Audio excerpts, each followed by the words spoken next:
Legend, Mr. Anthony Daniels. Hi. Hi, it's so good to see you. Mwah. Mwah. Here you go, that's for you, sir. So you just came off of your panel. Yeah, with Warwick Davis. With Warwick. He is amazing. You know, Warwick, if you're listening, I'm not jealous of your talent and your wit and your humor at all. So, thank you, Warwick. I had a great time. I just met Warwick yesterday for the first time. He is absolutely lovely. It's great. So you've been, I mean, not only have you been in every Star Wars movie that's been made, you've played C-3PO over 70 different times. I guess. Yeah, it's pretty amazing. What is it about that character that just keeps you coming back that's so special about him? Well, I don't know. He's a very lovely character, 3PO, because he's not a hero. He doesn't do amazing things, but he's kind of, I don't know, a little vulnerable. He always pretends to know what he's doing, but he's the sort of best friend you kind of like. Not all the time, but you know that if you were in a bind, he would really look after you, sacrifice himself for you. I'm very fond of him. I am too. He's lovely. He always cares so much about what he's doing. Yeah. And so, in your years with Star Wars, you've attended countless celebrations, all the way back to the very first one.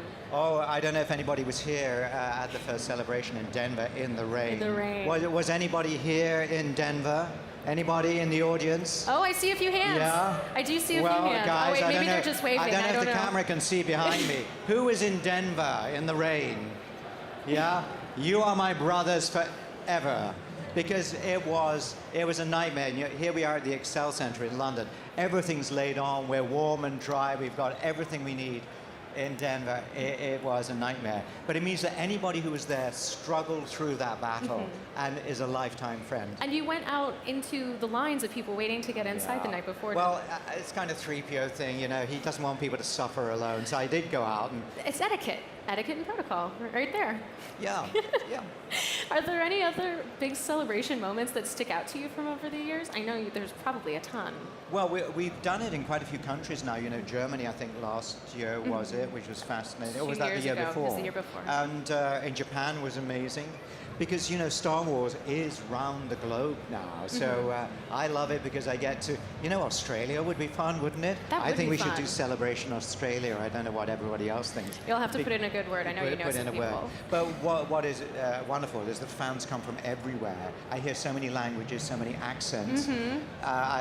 Unfortunately, 3PO is the one who can speak 7 million forms of communication, but me not so much. I was going to say, do you feel pressure to be able to... Yeah, you know.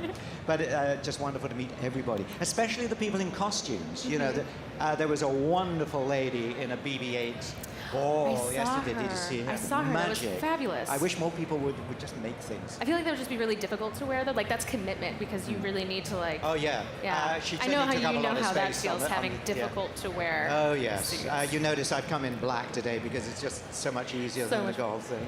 But you were wearing your nice sequin gold blazer. Was that a new one? In your panel. Oh, you saw it, yeah. Oh, Isn't that the worst costume you've ever seen? What, the gold blazer? Yeah. It's awesome. I mean, but I couldn't wear that outside in real life. Could I? Why not? You're C-3PO. I'd get more recognition, maybe. That'd be cool. But it's just making fun, you know. Yeah. Because Star Wars is about fun. There's all sorts of great themes in there, you know. Really quite serious. But also, you know, we have fun, and with the Lego cartoons, we have enormous fun and so on. Yeah. My gold jacket, bit of fun. It's pretty fabulous. You did reveal in your panel just a few moments ago that you're a Darth Maul fan. Oh yeah, I thought you said I was going to give a spoiler. I mean, it's very panicky. For some reason, I like Darth Maul a lot. Why is that? I don't know, because he's just... I mean, he's cool. He's cool, and he's totally evil, and he's played by Ray Park. So put all that together, it's great. Pretty killer combination. Ray Park is awesome. And you talked a little bit about how 3PO got his red arm. Did you know about the story of that before it came out in the comic? Do you want the honest answer? Yeah, of course. Yeah. No, I didn't. And in fact, I used to argue with JJ a lot because he said, and 3PO's got a red arm. And I said, that's kind of, the silver leg was good and all that kind of thing, the rusty suit. And every day on the set, I would say, no forgiveness. And he would just laugh at me and so on. And of course, in the end, he created with that, the story or the act of the red arm, one of the most hilarious lines in the wonderful episode 7. And Captain Sailor, you probably don't recognize me because of my red arm. And it's just It's so one of the ridiculous. best lines. It's Yeah, so you good. get it? That moment is Oh, yeah. was incredible. Because 3PO is so oblivious to the realities of human emotion and so on. He has droid emotion, but, you know, people kissing and all that kind of thing, he doesn't get it. Oh, he's just wonderful, and we are so thankful to have you bring him to life and become such a legend in our universe. And thank you so much for stopping by. And we will be back in just a minute with more from Star Wars Celebration here on the Star Wars Show live stage and on StarWars.com.